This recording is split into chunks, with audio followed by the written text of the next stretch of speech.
Assalomu alaykum. Maosh olganda uni tejash kerakligini yaxshi bilamiz va imkon qadar pulni sarflayotganda o'ylab, reja bilan ish ko'ramiz. Bu yaxshi albatta, ammo shu usulni boshqa payt, ya'ni tabiiy boyliklarimiz, suv, gaz, elektr energiyasidan foydalanayotganda ham qo'llasak, nur ustiga a'lo nur bo'ladi. Xo'sh, buni qanday amalga oshirish mumkin? Buning uchun turli loyihalar mavjud. Ulardan biri energiya tejamkor binolardir. Endilikda energiya tejashga nafaqat siz, balki sizning uyingiz ham hissa qo'shishi mumkin. Tafsilot ko'rsatuvining bugungi sonida aynan shunday binolarni barpo etishga qaratilgan loyiha haqida so'z yuritamiz. Energetika masalasida O'zbekiston o'zini o'zi ta'minlaydigan mamlakat hisoblanadi. Biroq bu bizga qimmatbaho, qayta tiklanmaydigan resurslarga xo'jasizlarcha munosabatda bo'lish huquqini bermaydi. Bu noyob boyliklarda bolalarimiz, kelgusi avlodlarimizning ham haqqi borligini doimo yodda tutishimiz va bu haqida bosh qotirishimiz zarur. Islom Karimov, O'zbekiston Respublikasi Prezidenti. Bugungi kunda sayyoramizda 1 milliard 600 million kishi elektrdan foydalanish imkoniga ega emas. 2 milliard 400 million kishi esa ovqat tayyorlash va uy-joyni isitish uchun yoqilg'ining zamonaviy turlaridan foydalanish imkonidan mahrum. Bu raqamlar sizni o'ylantirib qo'yganiga shubha yo'q. Mazkur ko'rsatkichning yanada ortmasligi uchun nima qilish kerak? Tabiiyki, energiyani tejash darkor. Bu jarayonda muqobil energiyadan foydalanish kutilgan natijani berishi mumkin. Mazkur yo'nalish bo'yicha Yevropa mamlakatlari orasida yetakchi hisoblangan Daniya tajribasiga nazar tashlasak. 70-75-yillarda energetik krizis paytida Daniyani iqtisodiyoti 92% tashqaridan keladigan energiya hisobiga yashagan. Ya'ni mamlakat deyarli 100% desak ham bo'ladi, tashqi energiya manbalari bilan bog'liq bo'lgan. Mana shu 74-yillari Yaqin Sharqda mojarolari bilan Daniya energiyasiz qolib ketgan. Umuman energiyasiz yashashga to'g'ri kelgan. Shu paytda Daniya mamlakati o'zi energiyaning iste'molchilari qaysi obyektlar tahlil qila boshlagan, qarasalarki, mamlakati energiyasini yarmi binolarga ketyapti. Chunki hamma joyda binolarni isitish kerak. Birinchi qadam mamlakatda energiya tejashi birinchi qadami bu qurilish sohasi qilib olingan. Qurilish sohasi va bular binolari tahlil qila boshlagan. Binodan qanaqasiga issiqlik yo'qoladi. Keyin o'sha issiqlik yo'qoladigan konstruksiyalar, bu tom konstruksiyalari, devorlar, bularni issiqlikdan himoya qilishni boshlagan. Har yili o'zlarining qurilish normalari, qoidalarini har yili o'zgartirib, mana shu nihoyatda yuqori talablar qo'ya boshlagan Daniya. Energiya manbalari turli xil. Daniyada chiqindilarni yerga ko'mish taqiqlanadi qonun bilan. Hamma chiqindilar yoqilib, maxsus zavodlar qurilgan. Bundan energiya olinadi, issiqlik energiyasi olinadi, elektr energiyasi olinadi. Keyin Daniyada ikkinchi manba shamol energiyasidan juda ham samarali foydalanishadi. Daniyada butun mamlakati energiyasining 20% faqat shamoldan ta'minlanadi. Qurilish jadallik bilan rivojlanayotgan bugungi kunda sohaga yangi atamalar kirib kelmoqda.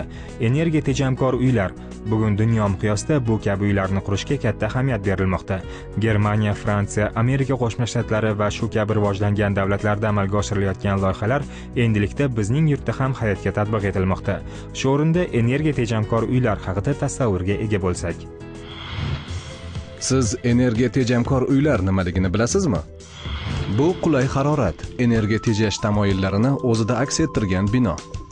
Bunday binoni qurish yoki qayta qurish jarayonida zamonaviy qurilish texnologiyalari va energiya samarador materiallardan foydalanish talablari qo'llaniladi. Binoning issiqlik himoya darajasini oshirishda qayta ishlangan qurilish me'yorlari va qoidalardan foydalanamiz.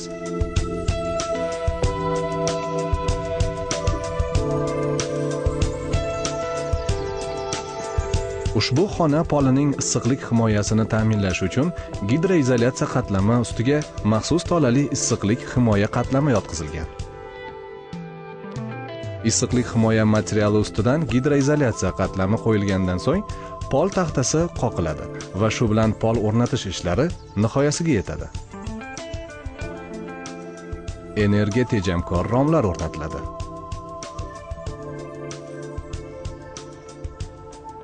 yoriqlar, qurilish ko'pigi bilan to'ldiriladi.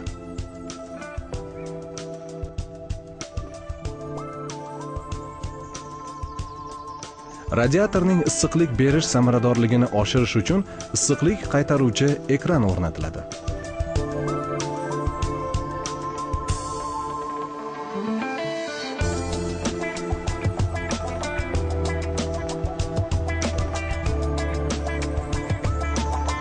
O'rnatilayotgan ushbu quyma alyumin seksiyali radiator uning ichidagi suyuqlik harorati 70 gradusgacha bo'lganda ham yuzasi 20 kvadrat metrga teng xonani isitishga bemalol yetadi.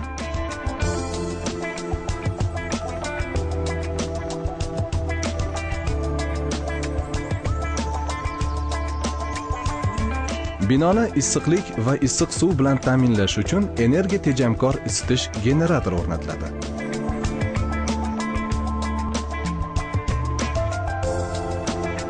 Plastik quvurlarning afzalligi shundaki, ular chirimaydi, zanglamaydi va ular temir quvurlarga nisbatan uzoq vaqt xizmat qiladi.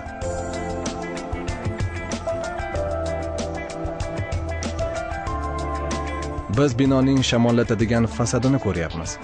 Fasad mineral tolali plitalar bilan devorga o'rnatiladi. Uning ustidan bug' o'tkazadigan yupqa material qoplanadi va tashqi tomonidan atmosfera qatlamidan himoyalovchi shisha magnezit plita o'rnatiladi.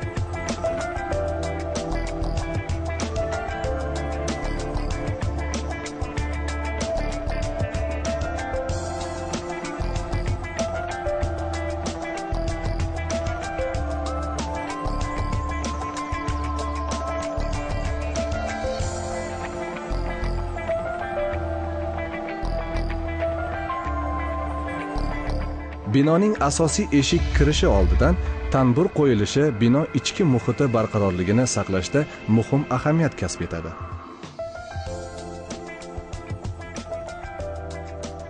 Gidroizolyatsiya qatlami ustiga mineral tolali issiqlik himoya qatlami yotqiziladi va u ortiqcha issiqlik chiqib ketishiga yo'l qo'ymaydi. Gidroizolyatsiya va issiqlik himoya qatlami o'rnatilib bo'lgandan so'ng, ustki qatlam sifatida metal setka qo'yilgan holda beton qorishmasi yaxlit qilib qo'yiladi. Qayta ishlangan yangi qurilish me'yorlari va qoidalari qo'llanilgan binolarda ichki muhitning optimal parametrlarini ta'minlanishiga va energiya tejalishiga erishiladi. Bunday energiya tejamkor uylar Davlat arxitektura va qurilish qo'mitasi, Birlashgan Millatlar Tashkiloti taraqqiyot dasturi va Global ekologik jamg'armaning O'zbekistondagi ijtimoiy binolarning energiya samaradorligini oshirish qo'shma loyihasi doirasida qurilmoqda. Loyihadan ko'zlangan maqsad ijtimoiy ahamiyatga ega bo'lgan binolarda yangi maktablar, kollejlar, tibbiy muassasalarda energiya tejamkorligiga erishish va shu orqali atmosferaga chiqarilayotgan zararli gazlar miqdorini kamaytirishga qaratilgan. Loyiha natijasida mavjud qurilish me'yorlari va qoidalarni qayta ko'rib chiqish va ularni takomillashtirish, binolarni loyihalashtirishda mukammal uslublarni namoyish etish hamda ijtimoiy binolarni loyihalashtiruvchi, quruvchi va ekspluatatsiya qiluvchi mahalliy mutaxassislar salohiyatini oshirishga erishilmoqda. Binolarda energiya samaradorligini samarali boshqarish bo'yicha loyihamiz tarafidan xalqaro mutaxassislar jalb qilingan holda 3 ta yangi energiya menejmenti tizimlari ishlab chiqildi. Afzalliklari shulardan iboratki, binolar loyihalanib qurilib bo'linganidan keyin bu binolardagi energiyani samarali boshqarish, energiyadan samarali foydalanish yangi uslublari, texnologiyalari, know-howlar ishlatildi. Bu o'z yo'nalishida ushbu binolarimizning keyinchalik faoliyati davomida energiyani yanada tejamkor va samarali ishlatishga imkon beradi. Loyihaning umumiy budjeti 13,5 million AQSh dollariga teng bo'lib, undan 10 million AQSh dollariga teng miqdori O'zbekiston Respublikasi budjetidan qoplanmoqda. 3 million AQSh dollari Global ekologik jamg'arma hisobidan va qolgan 500 ming AQSh dollari Birlashgan Millatlar Tashkiloti taraqqiyot dasturi hisobidan amalga oshirilyapti. Loyiha 4 ta yo'nalishda o'z faoliyatini olib boryapti va bu faoliyat yangidan qurilayotgan inshootlarni hamda kapital qayta qurishga mo'ljallangan binolarni o'z ichiga qamrab oladi. Birinchi yo'nalish qurilish qoidalari va me'yorlarini takomillashtirish va binolarni loyihalashtirish jarayonida energiya samaradorlik talablarining qo'llanilishini ta'minlash. Mazkur yo'nalish bo'yicha shaharsozlik normalari qoidalari ishlab chiqildi.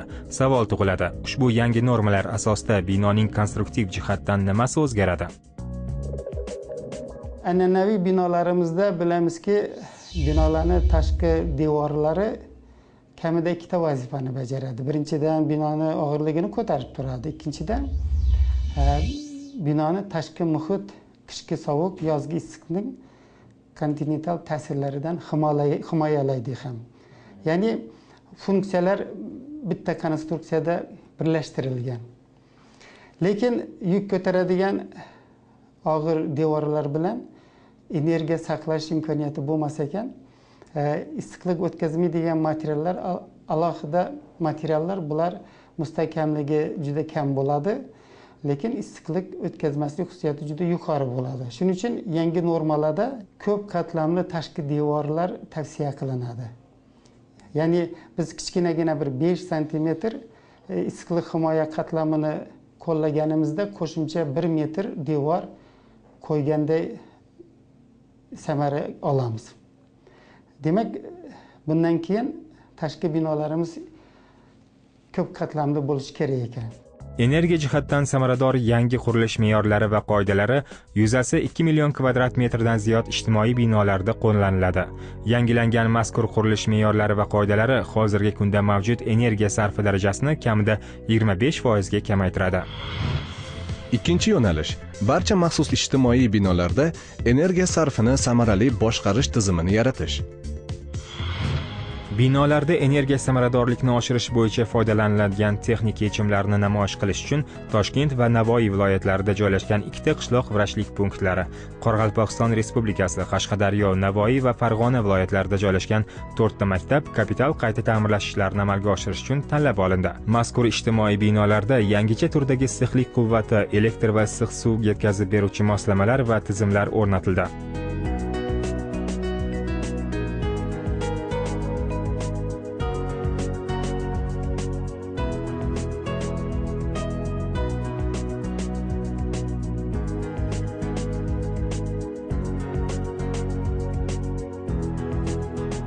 Davlatimiz tarafidan bizga ajratilgan 8 ta namunaviy binolarda, ya'ni qishloq vrachlik punktlari va qishloq hududida joylashgan maktablarda loyihamiz tarafidan bir qator energiya tejamkorligini va energiya samaradorligini oshirishga qaratilgan yangi bir texnologiyalar, know-howlar ham ishlatildi va tatbiq qilindi. Jumladan, binolarimizning energiya samaradorligini oshirish uchun issiqlik izolyatsiya materiallari, yangi energiya jihatdan samarador bo'lgan qozonxonalar, hozirgi kunda O'zbekistonda keng ko'lamda ishlatilayotgan yangi plastik eshik va romlar, yangi bir tambur uskunasi va shunga o'xshash bir qator yangi bir texnik yechimlar tatbiq qilindi. Buning natijasida binolarimizning energiya tejamkorligi o'rta hisobda 38% dan 66% gacha oshdi. Endi mana shu yerda o'rinli bo'ladi. Hozir bozorlarimizda shunday issiqlik himoya materiallari ko'p sotiladi. Ko'pchilik hollarda o'zimiz bilgan bilmagan holatda bu materiallarni ishlatyapmiz. Ba'zan binolarimizni o'zimiz ichkaridan issiqlik himoya materialini qo'yib, gipsokarton bilan bekitib, issiqlik himoya darajasini oshiryapmiz. Lekin agar shu ishni qiladigan bo'lsak, shu 5-6 yilga bormasdan binomiz qulab tushishi mumkin. Ya'ni issiqlik himoya materiallarini ichkaridan qo'yish taqiqlanadi. Buning sababi ozgina binoning fizikasiga e'tibor berish kerak. Agar issiqlik himoya materiallari devor ichkarisidan qo'yilsa, biz tashqi devorimizni issiqlik manbasidan cheklab qo'yamiz. Devor to'laligicha sovib qoladi qishning sovuq kunlarida. Issiqlik himoya materiallari odatda suv bug'larini o'tkazadi. Bular g'avak bo'ladi. O'sha chegaradosh qismida kondensat bo'lib, tashqi devor ichki yuzaylari namlanib qoladi. Bu albatta devorning buzilishiga olib keladi. Endi o'sha materialni biz devorning tashqarisiga qo'ysak, tashqi tomondan himoyalasak devorlarimizni, bunda juda katta samara olamiz. Chunki devorimizni to'laligicha biz sovuqdan himoyalaymiz. Devori o'zi yuqori temperaturada bo'ladi. Suv bug'lari devordan tashqariga chiqquncha kamayib, mana shu issiqlik himoya qatlami bilan devori chegara qismida unaqa kondensat degan hodisalar ro'y bermaydi. Ana shuning uchun binolari issiqlik himoya darajasini oshirishdan oldin texnologiyalar bilan yaxshi tanishish kerak. 3-yo'nalish qurilish sohasi mutaxassislarining salohiyatini oshirish va loyiha natijalarini keng jamoatchilikka targ'ib qilish. Bu yo'nalish bo'yicha mahalliy mutaxassislar uchun energiya samaradorligi va binolarda energiyani boshqarishga doir seminar treninglar o'tkazildi. Arxitektorlarimiz, qurilish sektori mutaxassislari va oliy ta'lim muassasalari o'qituvchi va talabalarini malakalarini oshirish yo'nalishida ham loyihamiz tarafidan bir qator ishlar amalga oshirildi. Jumladan loyihamiz tarafidan yana xalqaro mutaxassislarni jalb qilgan holda 3 ta davlat o'quv standarti, 8 ta davlat dasturlari va bir qator o'quv modullari ishlab chiqildi va ushbu ishlab chiqilgan dastur va modullar oliy ta'lim vazirligi tarafidan tasdiqlandi va o'quv dasturiga kiritildi. Shu bilan birga aytib o'tishim kerakki, Toshkent davlat texnika universiteti qoshida energiya menejmenti yangi mutaxassisligi ochildi. Ushbu mutaxassislik bo'yicha mana 2 yildirki yangi magistr talabalarimiz ushbu yangi mutaxassislik bo'yicha o'qib kelmoqdalar. Loyiha asosidagi binolarni qurishda nafaqat qishning ayozli kunlarini, balki yozning jazirama issiq kunlarini ham e'tibordan chetda qoldirmaslik zarur. Respublikamizda qishning sovuq kunlari bilan bir qatorda yozning jazirama issiqdan binolarni himoyalash ham juda muhim ahamiyat kasb etadi. Biz ko'pincha mana ma'muriy binolarni qarasak, juda ko'p konditsionerlar ishlatilayotganini ko'ramiz. Lekin binoni o'zini jazirama issiqda soya joyiga qo'yish imkoniyati bormi deb savol bersak o'zimizga, ya'ni bino soyada tursa qizib ketmasdi-ku deb o'ylashimiz mumkin-da. Xuddi shunaqa konstruktiv yechimlar bor. Buni shamollatiladigan fasad deb aytiladi. O'sha shamollatiladigan fasad alohida qoplama materiallar fasaddan o'rtacha 6 sm uzoqda joylashtirilib, shunday konstruksiyalar qo'llaniladi. Biz loyiha doirasida Andijonda 2 qavatli maktab binosini shu shamollatiladigan fasad konstruksiya bilan loyihalab qurdik va shu yoz kunlari buni tekshirganimizda juda ham bir yaxshi salqin harorat sezildi. Ya'ni respublikamizni iklimini bir yaxshi tomoni, kunduz kuni issiq bo'lib, kechqurun bir yozda ham sal salqin bo'lishi natijasida mana shu shamollatiladigan fasadlar bilan biz konditsioner ishlatilishiga chek qo'yishimiz ham mumkin.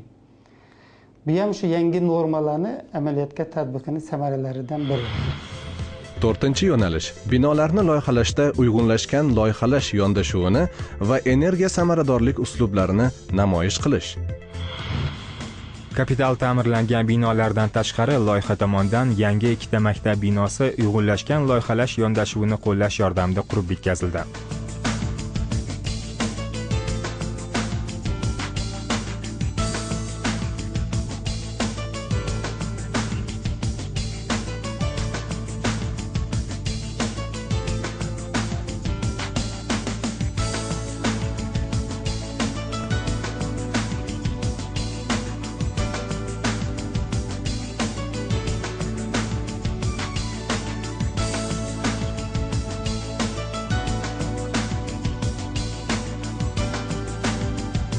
Energiya tejamkor binolarni qurishda nafaqat texnika qoidalari, balki tabiat hodisalari ham inobatga olingan. Xususan, bunday binolarda tuproq ham muhim ahamiyatga ega. O'ta energiya tejamkor binolar loyihalashda tuproq qatlamining issiqlik inersiya xususiyatlaridan ham samarali foydalaniladi. Qishning sovuq kunlari tuproqning chuqur qatlamida yuqori temperatura saqlanadi. -20-30 gradus havo sovuq bo'lsa ham tuprog'i 3-4 metr chuqurligida +15 gradus haroratni biz kuzatamiz. Endi aksincha yozning jazirama issiq kunlari plus 40 gradus bo'lganida ham tuprog'i 3-4 metr chuqurliklarida plus 15-20 gradus harorat mavjud bo'ladi. Bu degani tuprog'i inertsion xususiyatidan foydalanib yozning issiqligini qishda foydalanishimiz, qishning sovuqligini yozda foydalanish imkoniyatlari bor. Albatta bu ko'p mamlakatlarda ishlatiladi. Mana shu binolari toza havo bilan ta'minlash tizimlari yer osti quvurlari orqali o'tkazilib, mana shu energiya tejamkor binolar qurish tajribalari Davlatimiz tarafidan bizga ajratilgan bitta namunaviy uyning loyihasi qaytadan ishlab chiqildi. Ushbu loyihaga ham energiya tejamkorligi va samaradorligi masalalari talablari kiritildi. Ushbu loyiha davlat ekspertizasi tarafidan tasdiqlandi va shu tasdiqlangan loyiha asosida hozirgi kunda Toshkent viloyatida loyihamiz tarafidan bitta namunaviy 4 xonali qishloq hududidagi uy qurilmoqda. Ochig'i suhbatdoshimizning ushbu ma'lumoti bizni qiziqtirib qo'ydi va ijodiy guruhimiz bilan energiya tejamkor uy qurilayotgan hudud, ya'ni Toshkent viloyatining Zangiota tumaniga yo'l oldik. Zangiota tumani Izzat mahallasida 10 ta uyda qurilish montaj ishlarini olib boryapmiz.